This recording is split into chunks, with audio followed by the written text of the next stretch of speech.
Hi everyone, this is Monica Agarwal, lecturer in commerce from GGSSS Hisar. तो बच्चों आज हम करेंगे 12th बिजनेस स्टडीज़ का चैप्टर रिक्रूटमेंट। रिक्रूटमेंट के ऊपर बात करने से पहले बच्चों हम देखेंगे कि आज हम अपने लेक्चर में कौन कौन से टॉपिक्स कवर अप करेंगे। तो चलिए एक बार नज़र डालते हैं हम अपने टॉपिक्स की तरफ। तो आज के हमारे टॉपिक्स रहेंगे बच्चों, पहला रहेगा हमारा रिक्रूटमेंट का मतलब क्या है, उसका अर्थ जानेंगे हम। उसकी डेफिनेशन के बारे में भी हम देखेंगे कि जो विभिन्न विद्वानों ने उसकी डेफिनेशन दी है। उसके प्रोसेस को हम जानेंगे कि भर्ती हम किस किस तरीके से करते हैं, उसमें क्या क्या स्टेप्स हमें उठाने पड़ते हैं, इस चीज़ के बारे में देखेंगे। साथ ही हम देखेंगे कि इसकी सोर्सेज क्या है, कि हम आंतरिक सोर्सों से कंपनी के अंदर से ही लोगों को अपॉइंट कर रहे हैं, उनको आने के लिए प्रेरित कर रहे हैं, या बाहर से हम उनकी भर्ती करेंगे तो क्या सिस्टम रहेगा, उसके क्या सोर्सेज रहेंगे, हम इनके बारे में भी डिस्कस करेंगे। बात करते हैं अपने फर्स्ट टॉपिक से, that is meaning of recruitment. अब यहाँ पे मीनिंग क्या आ जाता है, जैसे देखिए मैंने आपको बताया था जो हमारा स्टाफिंग का था, हमने स्टाफिंग का पढ़ा था। स्टाफिंग में क्या था, वो मैनेजमेंट का थर्ड फंक्शन था, ठीक है। अब उस थर्ड फंक्शन में हमने क्या चीज़ देखी थी कि इसमें जितनी भी हमें हमारे ऑर्गेनाइजेशन के लिए लोगों की आवश्यकता है, कर्मचारियों की आवश्यकता है, हम उसका अनुमान लगाते हैं और उसको पूरा करते हैं, है ना। मतलब पोस्ट हमने क्रिएट करना और उसे उन पोस्टों को फिल करना और उन्हें फिल रहने देना, ये चीज़ें हमारी क्या थी, स्टाफिंग। उसी में सबसे पहला स्टेप हमारा क्या आ जाता है, रिक्रूटमेंट। स्टाफिंग का जब हमने किया था तो उसमें हमने किया था कि जब हम एक एस्टिमेट लगा लेते हैं कि कितनी मैन पावर की हमें रिक्वायरमेंट है, तो उसके बाद सेकंड जो हमारा आ जाता था important part, that is recruitment. तो रिक्रूटमेंट बच्चों यहाँ से हम एक समझेंगे इसको क्या है। ये दिया गया है कि recruitment refers to the process of searching for prospective employees. Prospective employees कौन से हैं, जिन वर्कर्स को हम अपने यहाँ रखना चाहते हैं, ठीक है। मतलब कोई ना कोई वर्कर तो आएगा, तो मतलब जो हमारी भावी कर्मचारी हो सकते हैं। जैसे बच्चों आपको हम कहते हैं ना कि जो बच्चे हैं वो देश की भावी नींव है, तुमसे ही नींव बननी है। तो इसी तरीके से, क्योंकि जब आप बड़े हो जाएंगे तो आप देश के लिए भी काम करेंगे। तो इसी तरह से यहाँ पे क्या होता है कि जो हमारे भावी कर्मचारी हैं, उन भावी कर्मचारियों को ढूंढने की एक प्रक्रिया है, उनको खोजना है हमें, लेकिन उसके साथ साथ stimulating them to apply for job in the organisation. हमें उनको स्टिमुलेट भी करना है, किस लिए, कि वो हमारे ऑर्गेनाइजेशन में अप्लाई भी करें। हम तो उन्हें रखना चाहते हैं, लेकिन कब, जब वो हमारी फर्म में आना चाहेंगे तभी रख सकते हैं ना हम उनको। तो इसलिए हमें उन्हें क्या करना है, स्टिमुलेट भी करना है कि वो हमारे ऑर्गेनाइजेशन में जॉब के लिए अप्लाई करें, ठीक है। तो मीनिंग समझ में आ गया कि मतलब भावी कर्मचारियों का अनुमान हमने लगा लिया। अब हमें उन्हें खोजना है और उन्हें खोजने के साथ साथ हमें उन्हें प्रेरित भी करना है कि वो हमारी फर्म में आने के लिए अप्लाई करें। तो चलिए इसकी डेफिनेशन हम बच्चों करते हैं। अब फिलिपो हैं, फिलिपो ने इसकी एक डेफिनेशन दी है। देखिए फिलिपो ने क्या कहा है, recruitment is the process of searching for prospective employees.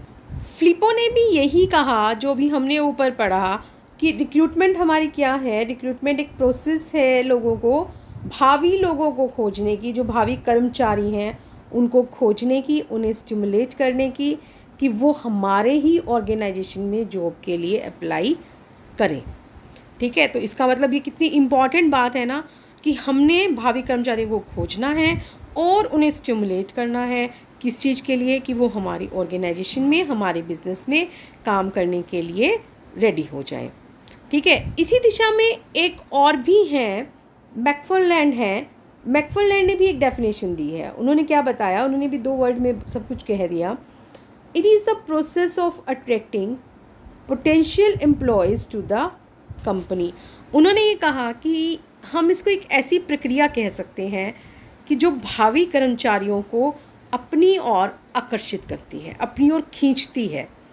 कैसे खींचेगी वो अपनी ओर, अगर आप उन्हें अच्छा पैकेज देंगे, आप अच्छी रेमुनरेशन देंगे, उन्हें अच्छा वर्किंग एनवायरनमेंट देंगे, है ना, जहाँ पे हमारे को अच्छा वर्किंग एनवायरनमेंट मिलता है, हमारे को पैसे भी हमारे मन के मर्जी के मिलते हैं कि हम काम कर रहे हैं, तो हमें जितना हम डिज़र्व करते हैं उतने पैसे भी अगर हमें मिल रहे हैं तो हम उस जगह जाना चाहेंगे ना।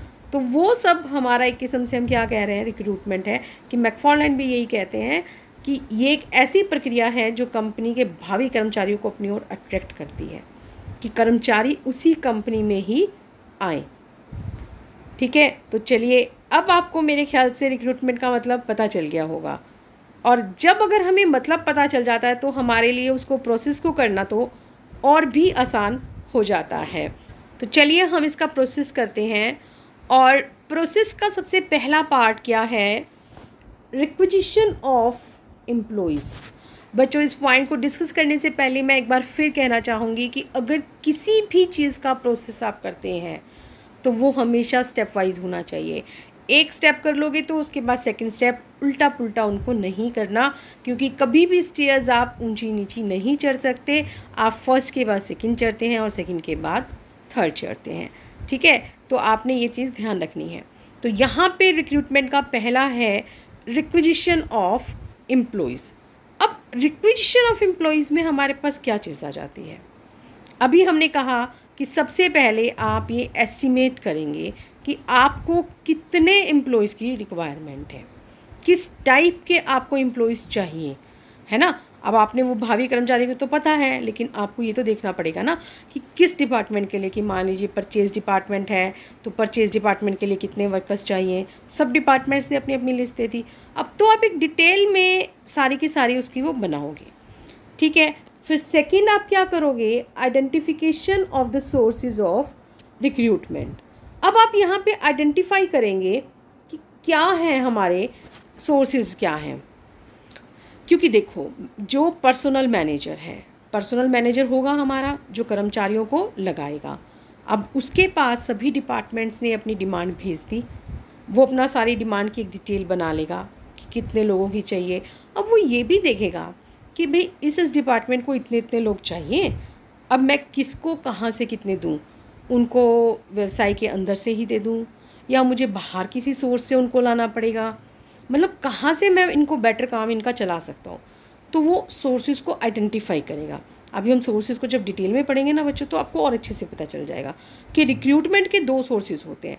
एक कंपनी जो है वो अपनी फर्म में से ही पूरा कर लेती है, और दूसरा क्या हो सकता है कि कंपनी बाहर के सोर्सेज से, कि बाहर जो कंपनी में काम नहीं कर रहे हैं वहाँ से लोगों को अपॉइंट करती है। ठीक है, तो वो आइडेंटिफाई करेगा कि मुझे कितनी पोस्टों के लिए बाहर से लेना है और कितने के लिए हमें अंदर से लेना है। फिर जब वो ये सारा काम कर लेता है तो फिर थर्ड काम वो करेगा इनविटेशन देना। अब वो इनवाइट कैसे करेगा बच्चों, अब वो इनवाइट करेगा एक किस्म से हम ये कह सकते हैं कि एडवर्टीज़मेंट बना के। जब हमारे पास एक एडवर्टीज़मेंट आती है पेपर में कि भाई इतने लोगों की रिक्वायरमेंट है ना, इतने लोग रखे जाएंगे, उनको ये सैलरी दी जाएगी, ये काम करना होगा, इतने वर्किंग आवर्स होंगे, मतलब ईच एंड एवरीथिंग उसमें होता है, सब कुछ होता है उसमें। तो वो एक इनविटेशन होता है, जो लोग इंटरेस्टेड होते हैं वो उसमें अप्लाई कर देते हैं। उसमें ये भी लिख दिया जाता है कि इस डेट तक आपको अप्लाई करना है। तो सेम यहाँ पे भी ऐसे ही होगा कि कंपनी ने मांगा, अब जो लोग हैं उसको एडवर्टीज़मेंट को देखेंगे, वो अपने आप जो इनविटेशन है, मतलब वो एक किस्म से इनविटेशन हो गया ना, कि कंपनी ने बताया कि हम चाहते हैं, तो अब लोग उस पर आ रहे हैं। फिर लास्ट में वो क्या करेगा, preparing the list of deserving candidates. अब वो यहाँ पे जितने भी एप्लीकेंट्स थे उनमें से उन लोगों को छांटेगा जो हमारे लिए एलिजिबल है, क्योंकि बहुत सारे लोग ऐसे होते हैं कि जिनकी हमें रिक्वायरमेंट नहीं है। मान लो कि अब हमने किसी चीज़ के लिए मांगा कि ग्रेजुएशन बंदा होना चाहिए। ठीक है, ग्रेजुएशन मीन्स कि BA BCom BSc कुछ करा हुआ होना चाहिए, कंपनी ये मांग रही है। लेकिन अब जो क्या था कि जो +2 बच्चा था उसने भी अप्लाई कर दिया, 10th वाले ने भी अप्लाई कर दिया, MA वाले ने भी अप्लाई कर दिया। तो अब कंपनी को जब अगर BA चाहिए तो क्या वो 10th और +2 वाले लेगी? नहीं। तो वो क्या करेगी, 10th और +2 की जितने भी कैंडिडेट्स हैं उनको अलग निकाल देंगे। ठीक है, डिज़र्विंग कैंडिडेट्स कौन से हैं कि हम ग्रेजुएशन मांग रहे हैं, तो हमारे लिए BA जो है वो डिज़र्विंग है, तो BA हो गया, MA हो गया, हम उनको रखेंगे, बाकी को हम निकाल देंगे तो वो जितने भी हमारे डिज़र्विंग हैं जिनको हम रख सकते हैं, मतलब उनको भी हम चेकआउट करेंगे, तो इतने कैंडिडेट्स को आप क्या करोगे, एक लिस्ट अलग से बना लोगे। ठीक है बच्चों, तो इस तरीके से हमारा जो ये रिक्रूटमेंट का प्रोसेस है ये 4 स्टेप्स में हमारा चल जाता है। ठीक है, तो इसमें क्या किया आपने, एक तो एम्प्लॉयज़ की मांग का जो भी अनुमान लगाया उसमें सभी डिपार्टमेंट ने अपनी डिमांड्स भेज दी। फिर पर्सनल मैनेजर ने क्या किया, सोर्सेज को आइडेंटिफाई किया, उसके अकॉर्डिंग उसने जो था इनवाइट किया लोगों को कि हमारी कंपनी में आइए। और लास्ट में उसने क्या किया, डिज़र्विंग एप्लीकेंट्स की एक लिस्ट बना ली। तो अब हमारा नेक्स्ट टॉपिक आता है, very important topic, that is sources of recruitment. भर्ती के सोर्स क्या क्या हैं, बहुत ही इम्पॉर्टेंट है ये, पेपर में बहुत बार क्वेश्चन भी आ जाता है इसका और पता भी होना चाहिए। तो there are 2 sources of recruitment. पहला क्या है हमारा इंटरनल सोर्सेज और दूसरा क्या है एक्सटर्नल सोर्सेज। इंटरनल सोर्सेज जैसा मैंने अभी आपको बताया था, क्या था, इंटरनल सोर्सेज मींस कंपनी अपने अंदर से ही जो ऑलरेडी वर्कर्स उसके पास काम कर रहे हैं उन्हीं लोगों में से वो अपनी जो वैकेंसीज़ हैं उनको वो फिल कर लेती है। लेकिन एक्सटर्नल सोर्सेज में क्या होता है कि वो अपनी कंपनी के अंदर से नहीं लेती, कंपनी के बाहर से लेती है, चाहे वो कोई भी हो, चाहे वो किसी एजेंसी के थ्रू ले, चाहे यूनिवर्सिटी, कॉलेज या जैसे भी है एम्प्लॉयमेंट एक्सचेंज। अभी हम इनको पढ़ेंगे तो आपको पता चल जाएगा कि बहुत सारे जरिए हैं जिनके से हम बाहर के थ्रू भी ले सकते हैं। तो चलिए हम इनको 1 बाय 1 जो है डिटेल में पढ़ेंगे। तो सबसे पहले हम बात करते हैं इंटरनल सोर्सेज की, इंटरनल सोर्सेज। ठीक है, तो चलिए इंटरनल सोर्सेज अब हमारे क्या हैं ये आपको पता चल गया है, लेकिन अब आपको ये नहीं पता इसमें कि ये कितने प्रकार के होते हैं। बच्चों ये 3 प्रकार के होते हैं इंटरनल सोर्सेज, 3 तरीके से हम इसको कर सकते हैं। 3 तरीके हमारे कौन से हैं, पहला है ट्रांसफ़र,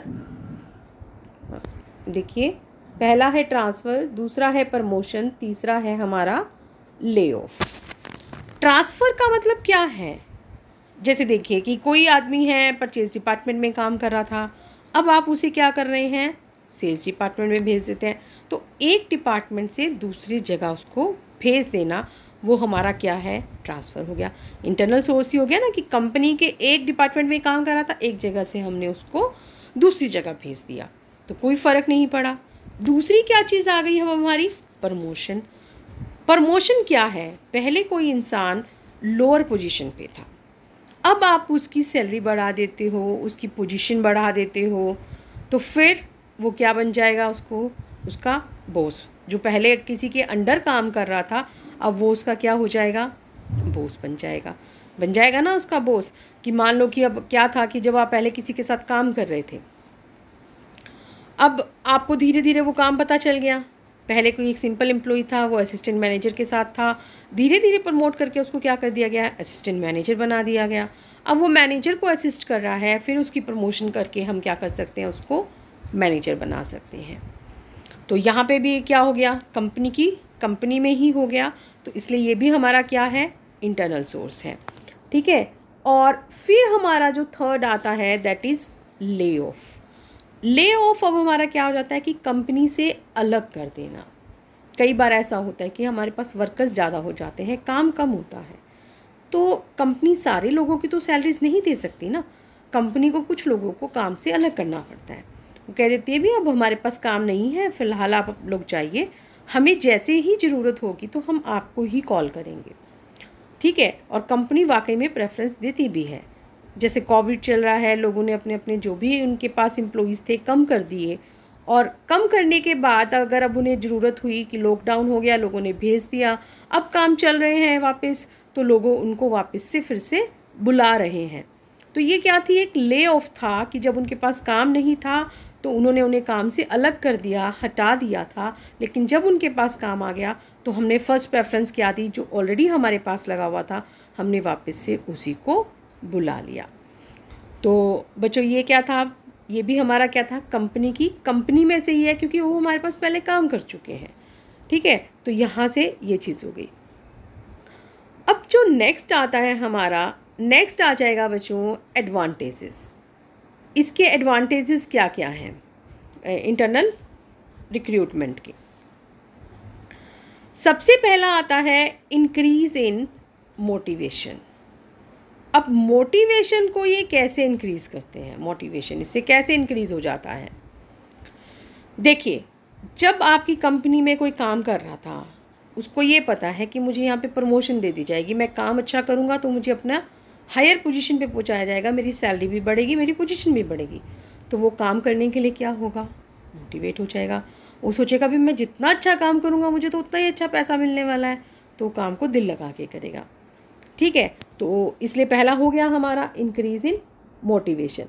लेकिन जो दूसरा है, अब जैसे जैसे वो काम करेगा, क्योंकि काम में उसका मन लग रहा है, उसने प्रमोशन लेनी है तो काम अच्छे से वो कर रहा है, वो किसी से लड़ाई झगड़ा भी नहीं करेगा, मैनेजमेंट के साथ भी इशू नहीं होगा उसका, क्योंकि जब वो अच्छा काम करेगा तो देखो मैनेजमेंट भी उसे क्यों कहेगी, कोई उसका बॉस भी उसको कुछ नहीं कहेगा। तो इस तरीके से वहाँ पे बिज़नेस में क्या होगा, एक औद्योगिक शांति बनी रहेगी, सब अपना स्मूथली काम चलाएंगे। जब सब स्मूथली काम चलाएंगे तो काम भी क्या हो जाएगा, अच्छा हो जाएगा।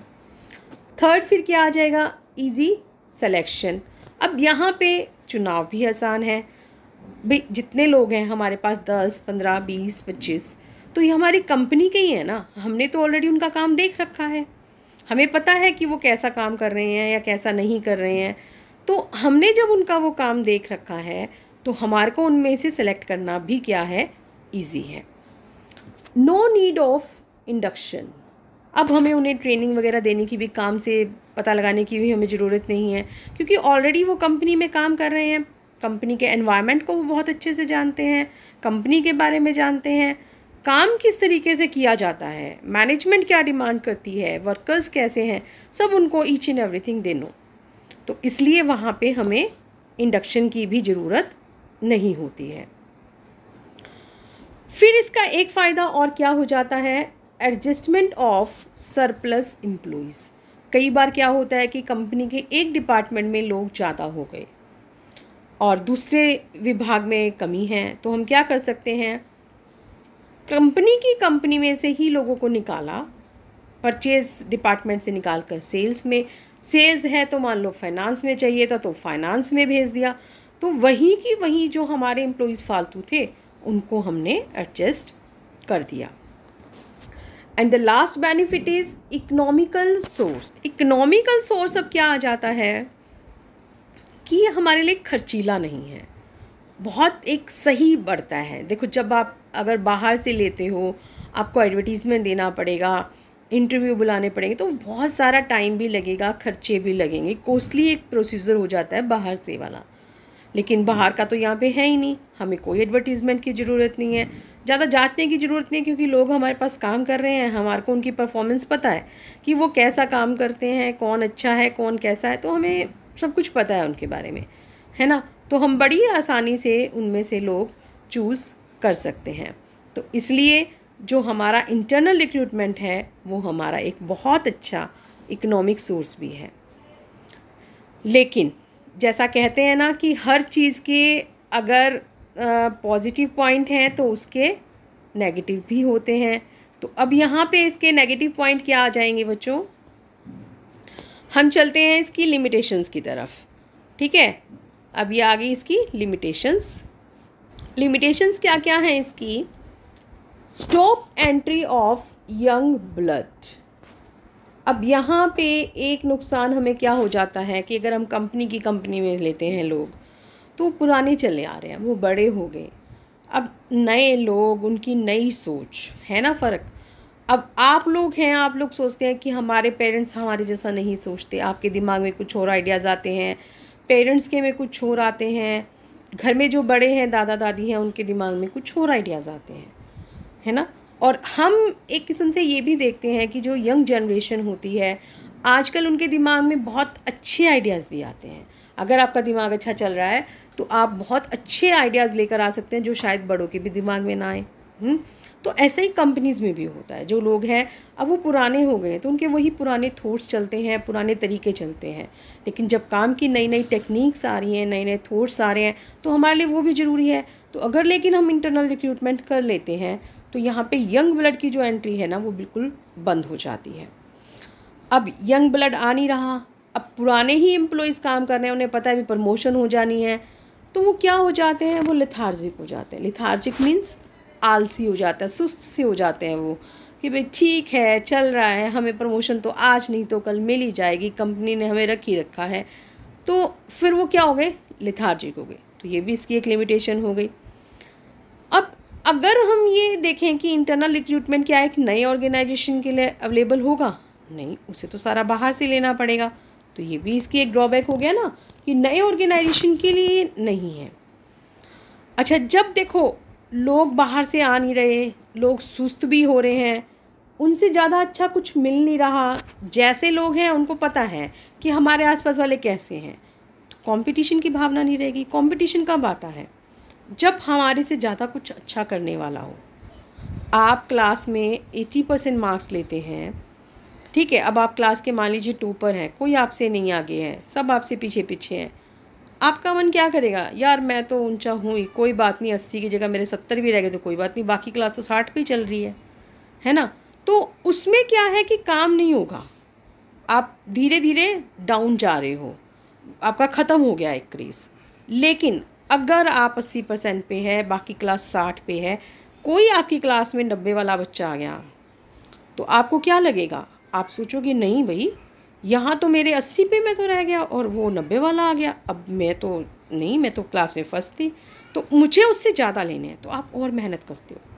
फिर हो सकता है कि आप 90 की बजाय 95 ले जाओ, है ना।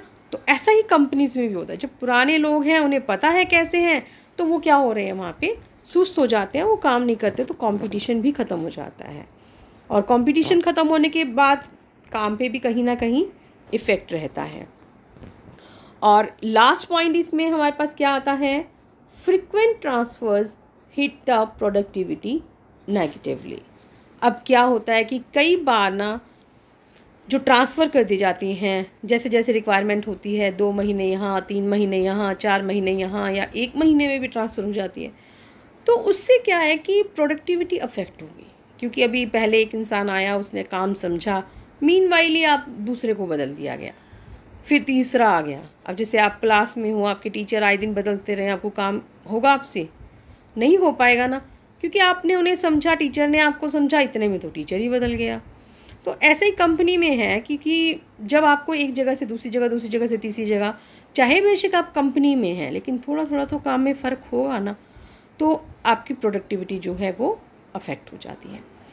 तो देखा आपने बच्चों कि इंटरनल थे, इंटरनल रिक्रूटमेंट में उसके पॉजिटिव पॉइंट भी थे, उसके नेगेटिव पॉइंट भी थे। ये हमारा कौन सा था, पहला। चलिए अब हम चलेंगे दूसरे की तरफ। दूसरा आता है हमारा बच्चों एक्सटर्नल सोर्सेज। ठीक है, अब चलते हैं हम अपने एक्सटर्नल सोर्सेज की तरफ। अब एक्सटर्नल सोर्सेज में हमारे पास क्या चीज़ें, एक्सटर्नल सोर्सेज के बहुत सारे हैं। जैसा मैंने बताया कि कंपनी के बाहर से आपको लेना है, अंदर से किसी को भी नहीं लेना। तो चलिए 1 बाय 1 हम इनको देखते हैं। कि आप यहाँ देख रहे हैं कि बहुत सारे आपके सामने हैं, कि ये सब एक्सटर्नल सोर्सेज के ही पार्ट्स हैं, कोई किसी का नहीं है, सब पार्ट, ये सिर्फ सारे किसके पार्ट्स हैं, एक्सटर्नल सोर्सेज के ही हैं। तो सबसे पहले हम बात कर रहे हैं मीडिया एडवर्टीज़मेंट की। हम क्या कर सकते हैं, मीडिया में एडवर्टाइजमेंट दे सकते हैं। मीडिया क्या है हमारा, टीवी, न्यूज़पेपर वगैरह, है ना, आती है ना कि पर एडवर्टीज़मेंट, इतने लोगों की ज़रूरत है, हमें ये सैलरी मिलेगी, तो हम वहाँ से दे सकते हैं। फिर इसमें क्या आ जाता है, एम्प्लॉयमेंट एक्सचेंज। कई बार हम क्या कर सकते हैं, इसमें एम्प्लॉयमेंट एक्सचेंज से भी ले सकते हैं।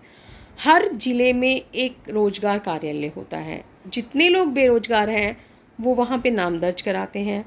अब कंपनी क्या करती है, जब कंपनी को रिक्वायरमेंट है तो कंपनी वहाँ से मांग लेती है, जो उनके होते हैं कि कितनी क्वालिफ़िकेशन चाहिए, कैसा बंदा चाहिए, उनके पास सबके नाम दर्ज है, तो वहाँ से बता देते हैं भाई ये लोग जो हैं वो तुम्हारे लिए डिज़र्विंग कैंडिडेट हो सकते हैं, और अब आप इनमें से इनको छांट सकते हो। ठीक है, फिर आ जाता है प्लेसमेंट एजेंसीज़। ऐसे ही ये करने के लिए कई बार बहुत सारी प्लेसमेंट एजेंसीज़ भी बनी होती हैं, जो पूरा का पूरा क्या करती हैं, इन्हीं को प्रोवाइड करती हैं, जो भी आपको ये चाहिए ना, लेबर वगैरह, तो वो सारा का सारा प्रोवाइड करती हैं। उनके पास सारा डाटा रहता है और वो उस चीज़ को क्या कर देती हैं, प्रोवाइड कर देती हैं।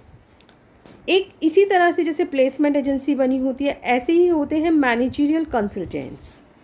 इनकी मैनेजमेंट में होती है, ये मैनेजमेंट की अच्छी नॉलेज होती है इनको, ये बातचीत करके पहले ही रखते हैं, इनके लोगों से संपर्क होते हैं कि भाई कौन लोग किस तरीके का काम करना चाहेगा, तो ये उन लोगों से पहले बातचीत करके रखते हैं। जैसे जैसे इनके पास रिक्वायरमेंट आएगी और ये जैसे इनकी उन लोगों से बातचीत हुई भी है तो ये उसके अकॉर्डिंग उनको प्रोवाइड करवा देते हैं। एक होता है डायरेक्ट रिक्रूटमेंट।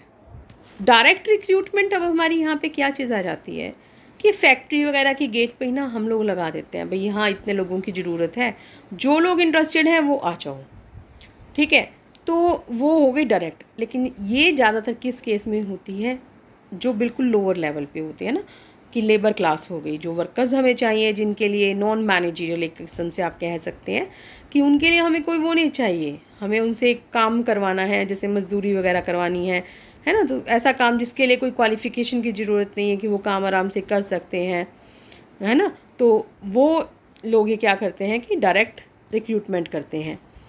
फिर इसमें आ जाता है कैंपस रिक्रूटमेंट। कैंपस रिक्रूटमेंट क्या होती है बच्चों, जैसे कि देखो कि यूनिवर्सिटीज़ हैं, कॉलेजेस हैं, कई बार आता है, सुना है कि अगर आप अभी तो छोटे हो ना, तो जब अगर आपके कोई बड़े हैं, जैसे कि वहाँ पे कहते हैं कि MBA करोगे तो कैंपस प्लेसमेंट है। कैंपस प्लेसमेंट में कि जो कंपनियाँ हैं वो वहीं पे आ जाती हैं, आपके कॉलेज में, आपकी यूनिवर्सिटी में जो कैंडिडेट उन्हें अच्छे लगते हैं वो वहीं से उन्हें हायर कर लेती हैं कि भाई आप हमारी कंपनी में काम करना चाहते हो, हम आपको इतने इतने रुपए देंगे। तो उनका भी फ़ायदा हो जाता है और दूसरों का भी फ़ायदा हो जाता है।